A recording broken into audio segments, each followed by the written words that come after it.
Hello beautiful people and welcome. In today's video we are going to be talking about a topic I titled Breaking Barriers. Breaking barriers.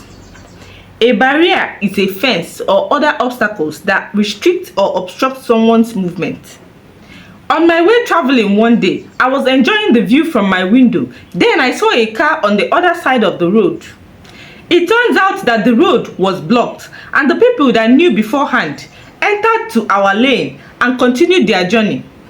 But this particular car had no knowledge of the roadblock, so he continued on that road for about 30 minutes before he saw the roadblock. In my mind, I was imagining what would be going on in that person's mind.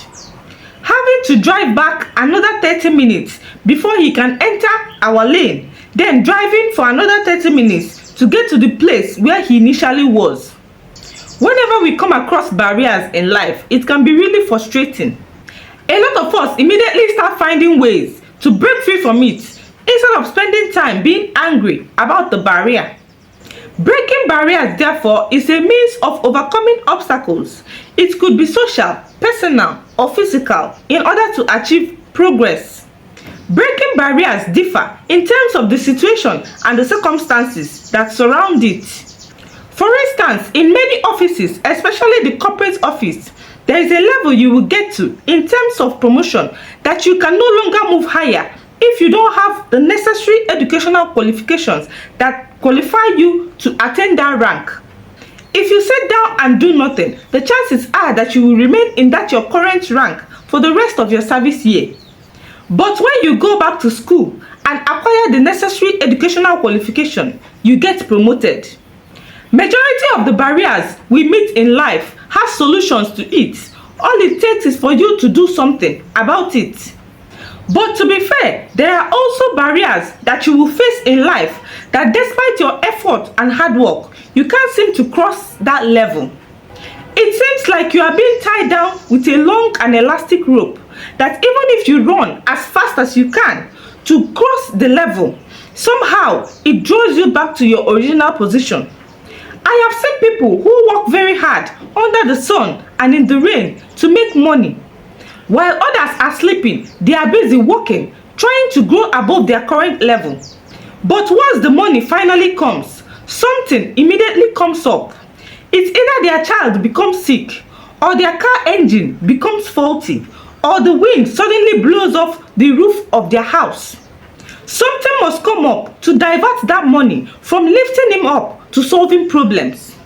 And they will keep solving problems until the money finishes and then they start all over again. Does this sound like you? That despite your effort, it seems like you're not doing anything. People you help, both with ideas or even starting up businesses, will end up doing better than you. And you that help them feel stuck in one place. If this is you, then let me show you something. The book of Esther is very popular in the Bible, but there is someone people don't really consider or pay much attention to, and that person is Mordecai.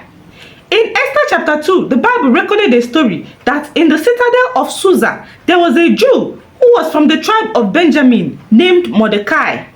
He was carried into exile from Jerusalem by the king of Babylon, King Nebuchadnezzar. Mordecai had a cousin named Hadassah. He brought her up because she had no mother or father, and she was a young woman who was also known as Esther.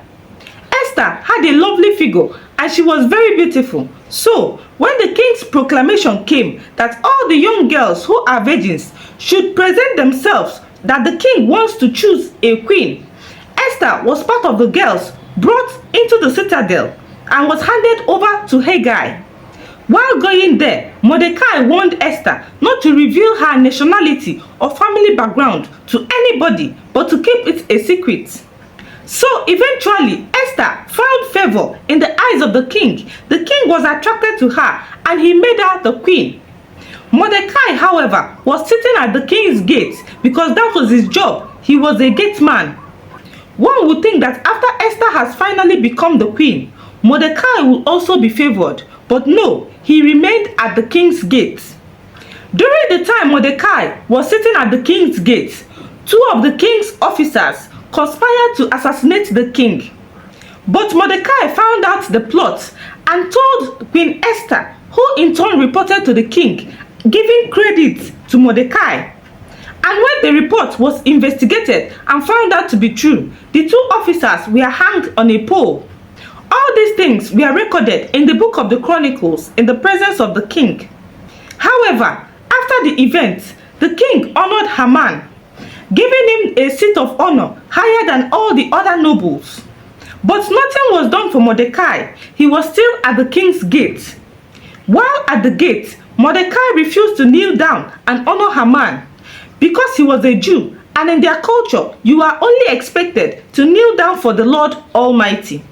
Because of this, Haman plotted to kill Mordecai and all the Jews included. He was able to smartly sell his plan to the king for the assassination of all the Jews, and the king agreed with him and gave him his signet ring to sign and seal the date for their assassination. He even went to the extent of building a 15-foot pole to hang Mordecai in his compound. When Mordecai found out the plot to assassinate all the Jews, he tore his clothes, put on sackcloth, poured ashes on his head, and was walking around wailing and shouting bitterly. But he only went as far as the king's gate, because no one wearing sackcloth is allowed to enter into the king's palace. He sent someone to go and inform Esther, and while Esther tried to make excuses, he reminded her that you also are a Jew, and if everybody is to be assassinated, you will not be exempted. So Esther and Mordecai decided on a plan. What was the plan? Esther 4 verse 16 says, "Go and gather all the Jews who are in Susa, and everyone should fast for me. Do not eat or drink for 3 days, and I and my attendants will also fast as you do. When we are done, I will go to the king, even though it is against the law, and if I perish, I perish." After this, something happened. That night in Esther chapter 6, the king could not sleep, so he ordered for the book of the Chronicles to be read to him. While reading the book, it was found out that Mordecai exposed 2 of the king's officers who wanted to assassinate the king. "What honor and recognition has Mordecai received for this?" the king asked. "Nothing has been done for him," the attendant answered. "Who is at the court?" the king asked. Now, Haman has just entered into the outer court of the palace. He was coming to meet the king to inform him of his plan to hang Mordecai on the pole he just built. Haman is standing at the court, the king's attendant answered. "Bring him in," the king ordered. When Haman was brought in, the king asked him, "What can be done to a person whom the king delights to honor?"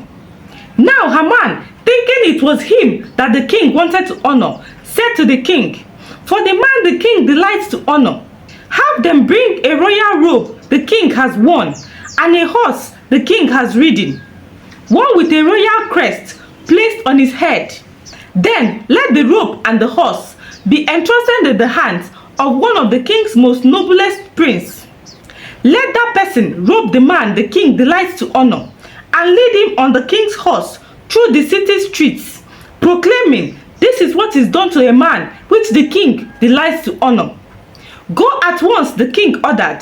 "Get a robe and a horse, and do exactly as you have suggested to Mordecai the Jew who sits at the king's gate. Do not neglect anything that you have recommended." So Haman did exactly what he recommended to Mordecai, and he was so ashamed of himself that after the event, he rushed home, covering his head in grief. What then happened to Mordecai after this wonderful experience, you might ask? My dear, he returned back to the king's gate. You can imagine that. But because him and the rest of the Jews have involved God in that their situation, he did not stay in that gate for long. For Haman got what he deserved through the help of Queen Esther, and he was hanged in that pole that he built for Mordecai. Mordecai finally came into the presence of the king, for Queen Esther had finally decided to tell the king how they were related. The king took off his signet ring, which he has reclaimed from Haman, and gave it to Mordecai. And Queen Esther appointed him over Haman's estate, That is, everything that belonged to Haman was now transferred to Mordecai. No wonder Romans 9 verse 16 says, "It is not of him that willeth, or of him that runneth, but of God that showeth mercy." It is not by hard work alone that one breaks free from barriers, and it is certainly not by connections, because you can be highly connected and still be suffering. All it takes is for the hand of the Lord to come upon that barrier, and it will shatter completely. Psalm 126 verse 1 says that when the Lord turned again the captivity of Zion, we were like them that dream. My dear, how have you involved God in that your situation?